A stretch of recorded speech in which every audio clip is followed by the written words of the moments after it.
안녕하십니까. 지난 시간에 이어서 계속 진행하겠습니다.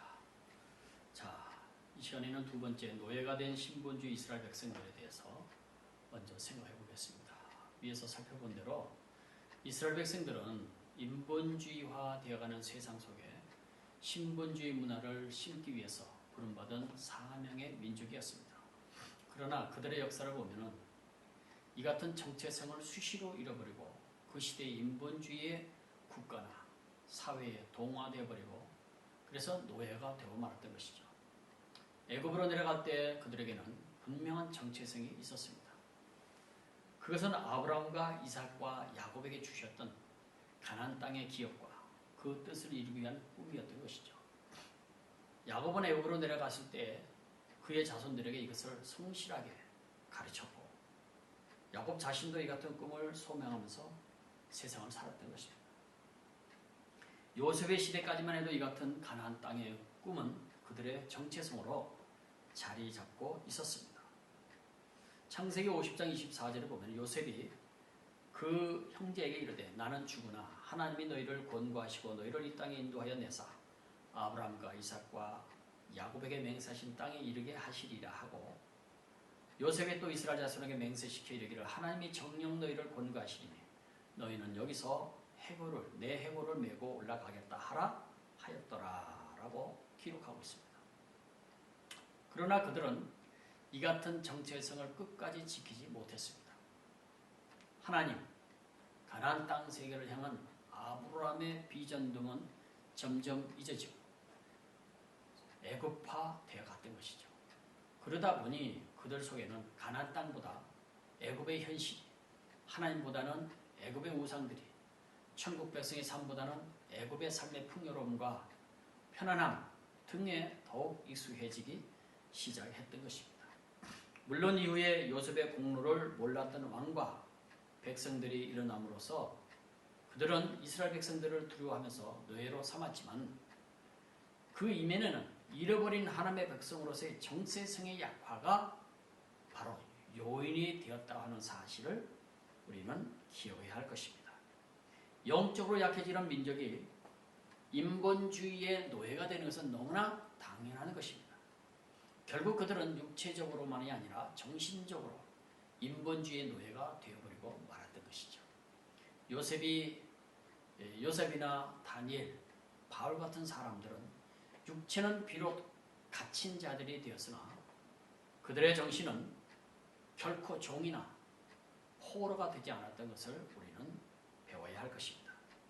세 번째로 애굽 탈출의 의미를 우리가 생각해 보면 노예로 살던 이스라엘 백성들이 때가 되니까 애굽을 탈출하게 되었던 것이죠. 그들의 애굽에서 탈출한 사건은 중요한 의미들이 있는데 첫째로 하나님의 계획을 이루시기 위한 이었던 것입니다. 하나님께서 이스라엘 백성들을 선택하시고 또 선택하신 이유는 이미 앞에서 살펴본 대로 하나님의 복음을 온 세상에 증거하기 위함이었던 것입니다. 이 같은 하나님의 계획이 이미 그들의 조상 아브라함, 이삭, 야곱에게 나타났고 그래서 창세기 12장 3절에 보면 너를 축복하는 자에게는 내가 복을 내리고 너를 저주하는 자에게는 내가 저주하리니 땅의 모든 족속이 너를 인하여 복을 얻을 것이니라 라고 말씀합니다. 이제 때가 되어서 그 일을 이루시기 위해서 그들을 불러내신 것입니다. 그리고 두 번째로 아브라함과 언약을 이루시기 위함이었습니다. 하나님은 하나님의 복음운동을 위해서 아브라함을 부르시고 또 그에게 구원 계획을 위한 언약을 맺으셨습니다. 그것이 창세기 15장 8절에서 18절인데 아브라함의 자손들이 복음의 중심 센터가 될 가나안 땅을 기업으로 얻게 될 것이라는 말씀이었습니다. 그때는 아직 아브라함의 자손들이 하나도 없을 때였지만 하나님께서는 아브라함에게 그의 자손이 하늘의 별과 같이 많아질 것과 결국 그들이 종노하던 애굽에서 나와서 가나안 땅으로 들어가 복음의 센터가 될 가나안 땅을 기업으로 얻게 될 것이라고 약속하셨습니다. 그래서 때가 되니 그들은 불러내신 것이죠. 그리고 세 번째로는 이것은 기독교의 본질을 보여주는 하나의 사건이었습니다. 기독교 역사는 처음에 에덴 동산, 곧 신본주의로부터 시작했습니다. 그런데 인간이 범죄함으로써 에덴에서 떠나게 되었고 이때부터 하나님의 백성들이 항상 인본주의 세계 속에서 살게 되었던 것입니다. 그래서 하나님께서는 그들에게 신본주의의 세계를 제시해 주시면서 인본주의 세계를 떠나서 그곳으로 가게 하신 것입니다. 이 일을 위해서 불러냄을 받은 자들은 그런 불러냄 받은 자들을 교회, 에클레시아라고 부르는 것이죠. 히브리서 3장 1절에 보면은 그러므로 함께 하늘의 부르심을 입은 거룩한 형제들아 우리의 믿는 도리의 사도시며 대제사장이신 예수를 깊이 생각하라 라고 말씀하고 있습니다. 하나님께서는 항상 인본주의의 세계를 떠나라고 말씀하십니다. 계시록 18장 4절에도 보면은 또 내가 들으니 하늘로서 다른 음성이 나서 가로되 내 백성아 거기서 나와 그의 주리에 참여하지 말고 그의 받을 재앙들을 받지 말라고 말합니다.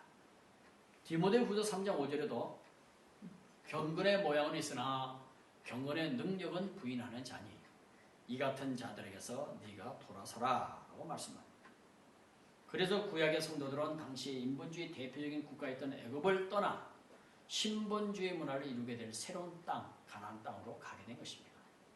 신약시대는 애굽과 같은 이 세상을 떠나 하나님 나라를 가야 하는 것입니다.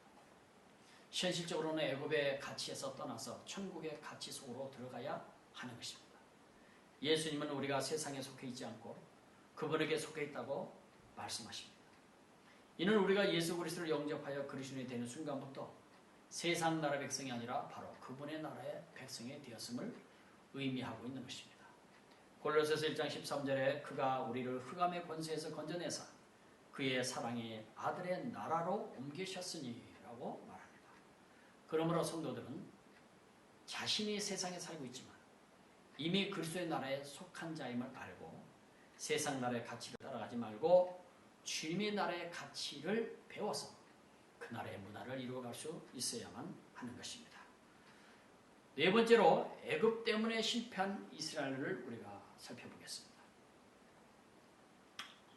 이미 앞에서 살펴본 대로 하나님께서는 에덴 동산 이후 이 땅의 하늘의 나라를 중심으로 한 문화를 이룰 땅을 선택하시고 그 땅에서 신본주의 문화를 이룰 나라를 세우시고 그것으로부터 복음과 천국 문화를 온 세계에 증거하시기 위해서 이스라엘 백성들을 인본주의 세계인 애굽에서 불러내셔서 신본주의 국가를 이루게 될 가나안 땅으로 인도하셨던 것이죠. 그리고 그들에게 천국을 중심으로 한 신본주의 법인 레위기를 주셨습니다. 그런데 이 같은 큰 일을 이루어야 할 이스라엘 백성들에게 큰 장애물이 있었는데 그것은 홍해 바다가 아니었고 먹을 것을 거둘 수 없는 광야나 불뱀이 나오는 광야도 아니라 바로 그들 속에 들어있는 애굽의 인본주의 문화였던 것입니다. 지금 이스라엘 백성들의 머릿속에는 430년 동안 살아온 애굽이 들어 있어서 애굽의 종교 또 애굽의 종로라 하던 가치관 애굽의 여러 가지 먹고 마시며 즐겼던 삶의 가치관들이 들어 있었던 것입니다. 그런데 이 애굽의 가치관을 가지고는 천국을 중심으로 이루어진 새로운 세계 문화, 곧 하나님의 통치하시는 새로운 나라의 문화를 이룰 수가 없었던 것입니다. 그래서 하나님께서는 그들의 머릿속에 있는 애굽을 뽑아내시기 위해서 훈련을 시키셨는데 그 훈련을 보면은 첫째 홍해 바다를 건너게 하심으로써 다시는 애굽으로 갈 수 없다는 것을 보여주셨고 또 시내산으로 데려가셔서 1년 동안 하나님의 나라의 법을 가르치셨고 훈련하게 하셨습니다. 그리고 직접적으로 애굽을 버리라고 말씀까지 하셨습니다. 그러나 안타깝게도 애굽에서 나온 1세대 20세 이상은 실패하고 말았던 것입니다. 그 이유는 그들 속에 있는 애굽의 문화에 인본주의 문화를 뽑아내고 새로운 세계 곧 하나님의 통치하시는 하나님의 나라의 가치로 바꾸지 못했기 때문인 것입니다. 그들은 하나님 대신에 애굽의 금송아지를 만들었고 섬겼고 그들은 항상 애굽의 삶을 동경했고 그래서 그들은 결국 하나님 주시는 새로운 땅을 거절하고 애굽으로 돌아가려고 했던 것입니다.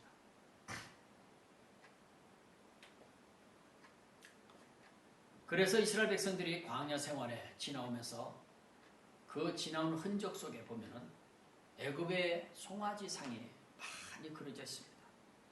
그들은 애굽에서 섬기던 그 송아지, 그것이 애굽의 종교였던 것이죠. 그래서 그들은 바로 모세가 시내산에 올라갔을 때도 40일 동안 기다리지 못하고 거기서 바로 금송아지를 만들었던 것을 우리가 볼 수 있습니다.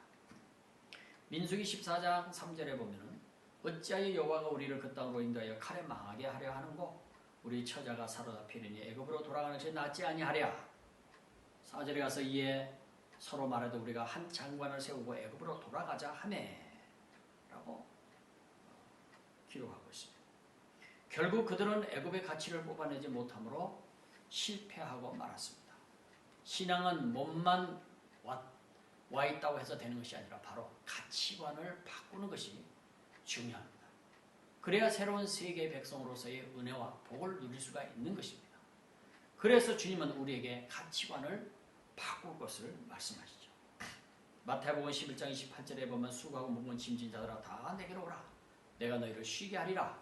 나는 마음이 오지하고 겸손하니 나의 멍에를 메고 내게 배우라. 그러면 너 마음이 쉼을 얻으리니 이는 내 멍에는 쉽고 내 짐은 가벼움이라 하시니라. 마태복음 9장 16절에 17절에 보면 생배 조각을 낡은 옷에 붙이는 자가 없나니 이는 기운 것이 그 옷을 당기어 헤어짐이 더하게 되며 새 포도주를 낡은 가죽 부대에 넣지 아니하나니 그렇게 하면 부대가 터져 포도주로 쏟아지고 부대도 버리게 됩니다. 새 포도주는 새 부대에 넣어야 둘이 다 보존되느니라. 또 여러 군데 보면은 에베소서 4장 21절, 22절, 23절, 24절에 보면은 진리가 예수 안에 있는 것 같이 너희가 과연 그에게서 듣고 또한 그 안에서 가르침을 받을진대 너희는 유혹의 욕심을 따라 썩어져가는 구습을 쫓는 옛사람을 벗어버리고 오직 심령으로 새롭게 되어 하나님을 따라 의와 진리의 거룩함으로 지으심을 받은 새 사람을 입으라. 또 로마서 12장 2절도 너희는 이 세대를 본받지 말고 오직 마음을 새롭게 함으로 변화를 받아 하나님의 선하시고 기뻐하시고 온전하신 뜻이 무엇인지를 분별하도록 하라. 이와 같은 위의 말씀들은 모두 무엇을 권하고 있습니까? 그 말은 바로 가치관을 바꾸라는 말씀인 것입니다. 여기에 새로운 삶이 있기 때문인 것입니다. 결국 애굽의 인본주의적인 문화를 버리지 못한 이스라엘 백성들은 실패하고 말았는데 이것은 오늘 우리에게 큰 교훈을 주고 있는 것입니다. 오늘 우리들도 마찬가지인 것입니다.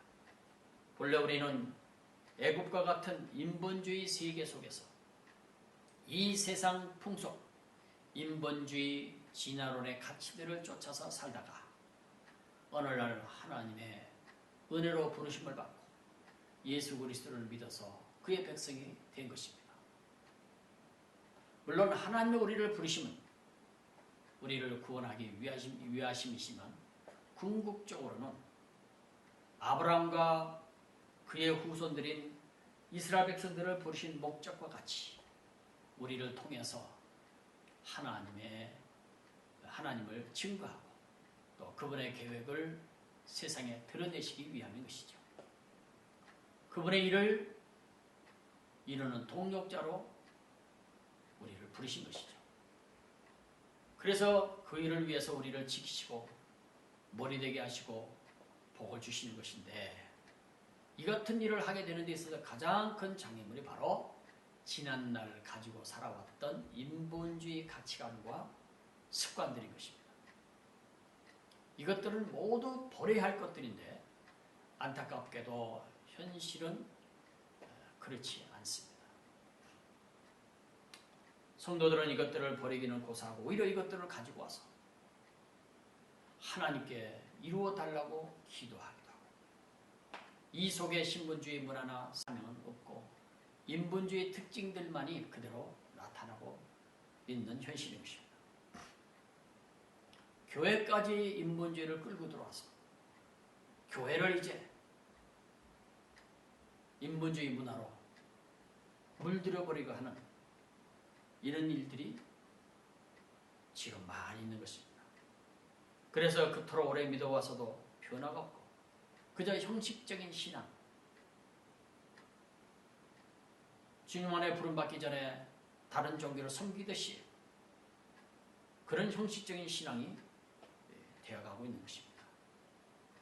이제 진정으로 하늘의 시민이 되고 하나님께서 쓰임받는 그분의 백성들이 되기 위해서는 철저하게 인본주의의 가치관인 세상의 가치관을 버리고 하늘의 법을 받아들여야만 하는 것입니다. 그리고 그 나라의 법을 교육받고 훈련받아서 신본주의 문화를 꽃피울 수 있어야 할 것입니다. 가정에서부터, 내가 속한 직장에서, 또 내가 속한 영역에서 우리는 하늘에 속한 하나님의 사람다운 정체성을 드러내면서 그 가치관을 가지고 살아야 할 것입니다. 그래야 하나님께서 우리를 쓰실 수가 있고 또 우리를 세상보다 뛰어난 문화를 가지고 천국을 누리는 삶을 살게 하실 줄 믿습니다. 그래서 우리가 뿌리내리고 살아왔던 과거의 옛사람을 모두 이제 정리하고 이와 같은 인본주의는 못 박아버리고 신본주의로 우리가 새롭게 변화되어서 주님의 뜻을 이루어야 될 줄로 믿습니다. 우리 모두 그런 사람으로 살아가시길 바랍니다. 또 12과 연이어서 신본주의 문화를 정의한 레위기, 신명기.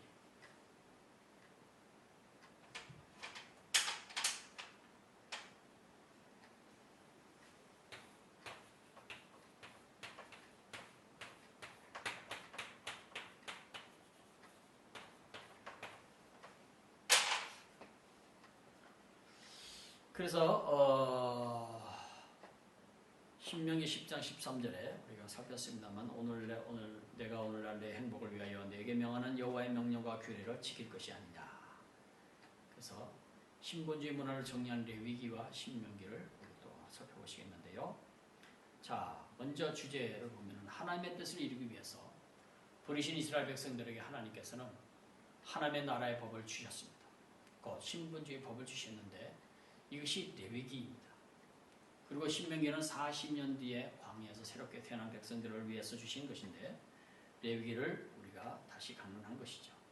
이제 하나님의 부르심을 받은 이스라엘 백성들이 해야 할 가장 중요한 것은 인본주의 문화인 애굽의 풍습과 가나안 땅의 풍습을 철저히 배제하고 하나님이 주신 새로운 문화, 곧 천국의 법인 레위기의 법들을 익히고 지켜야만 했습니다.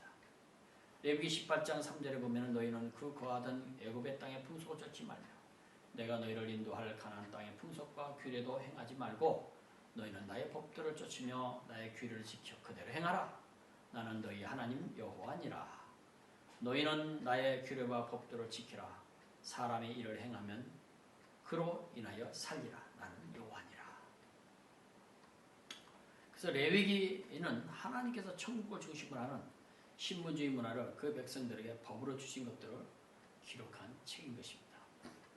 지난날에는 믿음의 조상들에 위해서 지켜져 오던 신본주의 문화를 이제는 법으로 주신 것입니다. 그래서 레위기는 천국을 중심으로 한 신본주의 문화가 가장 잘 설명된 교범이라고 할 수 있습니다. 천국을 중심으로 하고 있는 레위기의 구체로 보면은 사실 레위기의 가장 중요한 부분은 하나님의 나라인 것입니다. 레위기의 대부분의 법들은 모두 회막에서 이루어지는 것들인 것입니다. 이 회막 가운데에 있는 성소는 바로 하나님의 보좌요 거룩한 성 예루살렘의 모형인 것입니다. 모세가 만든 성소와 하늘의 예루살렘의 성의 관계를 가장 잘 설명하고 있는 것이 바로 히브리서 8장 9장인 것입니다. 히브리서 8장 5절을 보면은 저희가 섬기는 것은 하늘에 있는 것의 모형과 그림자라. 모세가 장막을 지으려 할 때에 하심을 얻음과 같으니 가라사대 삼가 모든 것을 산에서 내게 보이던 본을 쫓아 지으라 하셨느니라 라고 말합니다. 그러므로 레위기를 다룰 때 가장 중요하게 생각해야 할 것은 회막과 성소로 표현되고 있는 하나님의 나라인 것입니다. 두 번째로 하나님을 중심으로 하고는 레위기. 천국은 하나님의 주인이신 곳이다. 이신 것이죠. 그래서 레위기는 하나님을 중심으로 한 법들이 주어지고 있는데 그것은 그들을 하나님의 노예로 삼는 법이 아니라 에덴 동산처럼 하나님과 하나 되어서 그들이 안식을 얻고 복을 받게 하는 행복의 법인 것입니다. 레위기 11장 4절에 보니까 하나님은 그들이 하나님의 백성으로서 지켜야 할 거룩한 법들을 가르치셨고 그 다음에 레위기 1장에서 7장까지는 그들이 죄를 범했을 때도 하나님께 나와서 하나님과 함께 교제할 수 있는 속죄의 법을 주셨습니다. 이 법은 이미 에덴 동산에서부터 실현되었던 법인 것입니다. 창세기 3장 22절을 보면 바로 가죽옷을 취해 입힌 것이죠. 그래서 하나님은 그의 백성들과 함께 살기를 원하십니다. 그들을 통해서 영광 받기를 원하시고 그들에게 복을 주시기를 원하시는 것이죠. 레위기는 하나님과 함께 살아가는 법을 보여주고 있습니다. 세 번째로는 물질이 중심이 아니라 사람이 중심이 되고 있는 레위기인 것을 볼 수 있는데 만약에 레위기를 읽으면서 세상의 물질적인 것들의 축복만을 본다면 이것은 레위기를 아주 잘못 보고 있는 것입니다. 레위기는 물질의 소유를 말하고자 하는 것이 아니라 인간의 가치를 다루고 있으며 그들이 하나님과의 관계를 갖는 것을 중심으로 하고 있습니다. 레위기는 사람의 가치를 중요하게 여기는 법인 것입니다. 그래서 레위기 11장 45절, 25장 38절, 26장 45절에 보면은 하나님은 동물이나 짐승의 하나님이 아니라 이스라엘 백성들의 하나님이 되시려고 그들을 불러냈다고 말씀하고 있습니다. 그리고 4장 7장 사이에 보면 그들이 범죄하면 그들의 생명을 살리시기 위해서 짐승들을 속죄의 제물로 삼게 하셨던 것입니다. 그리고 네 번째로 약육강식이 아니라 창조의 질서인 사랑이 중심이 되고 있는 레위기인 것을 볼 수 있습니다. 인본주의 문화에서는 인간과 인간의 질서가 약육강식의 질서인 것입니다. 그런데 레위기는 약육강식이 아니라 하나님이 처음에 주셨던 사랑의 질서를 다루고 있는 것을 볼 수 있는데요. 레위기 19장 18절에 보면 하나님은 이웃을 자기 몸처럼 사랑하라고 하시고 또 이것은 에덴 동산에서 아담이 고백했던 그 고백을 다시 회복하라는 말씀인 것이죠. 이 법은 예수님께서 특별히 신약에 와서 따로 주신 것이 아니라 이미 레위기에서 주신 말씀인 것입니다. 그리고 레위기 19장 18절에 보면 하나님께서는 원수를 갚으라고 하지 않으시고 원수를 갚지 말라고 하셨습니다. 원수의 소유물들까지도 못 본 척 하지 말고 주인에게 돌려주라고 출애굽기 23장 4절 5절에는 말씀하고 있습니다. 그리고 레위기 25장 9절 10절 39절에서 42절 사이에 보면은 하나님은 같은 백성들끼리 서로 노예로 삼지 말 것을 또 명령하고 있는 것을 볼 수 있습니다. 그리고 레위기 19장 9절에 10절 23장 22절 19장 33절 34절 여기서는 하나님은 그들이 서로를 배려할 것을 당부하시고 있는 것을 볼 수 있죠. 그리고 레위기 18장 6절에서 30절에 보면은 창조의 질서인 올바른 가정생활을 지킴으로써 잘못된 성적 타락을 범하지 않도록 경계하시는 말씀을 볼 수 있습니다. 우리가 일반적으로 레위기라 하면 무섭고 어려운 법이라고 생각하기 쉽지만 내용을 알고 보면 구약에서 천국을 중심으로 한 신본주의 문화를 가장 잘 다루고 있는 책인 것을 알 수 있습니다. 결국 이 법이 신약시대에 와서 예수님을 통해서 설명되고 나타나고 있는 것이죠. 다섯 번째로는 구원의 법을 중심으로 하고 있는 레위기인 것을 볼 수 있습니다. 구약에서 이사야 53장과 함께 구원자이신 예수님이 가장 잘 설명되고 있는 책이 바로 레위기인 것입니다. 사실상 레위기는 신본주의 문화를 가르칠 뿐만 아니라 그것을 지키지 못했을 때 구원받을 수 있는 속죄의 법들도 주셨습니다. 세례요한은 예수님을 세상 죄를 지우고 가는 하나님의 어린 양이라고 증거했는데 바로 이 어린 양이 레위기에서는 속죄의 제물들로 나타나고 있는 것입니다.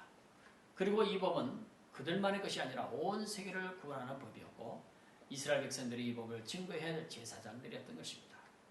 이처럼 애굽에서 나온 이스라엘 백성들에게 하나님께서는 천국의 백성들이 지켜야 할 신본주의 문화를 레위기를 통해서 구체적으로 전달해 주신 것입니다.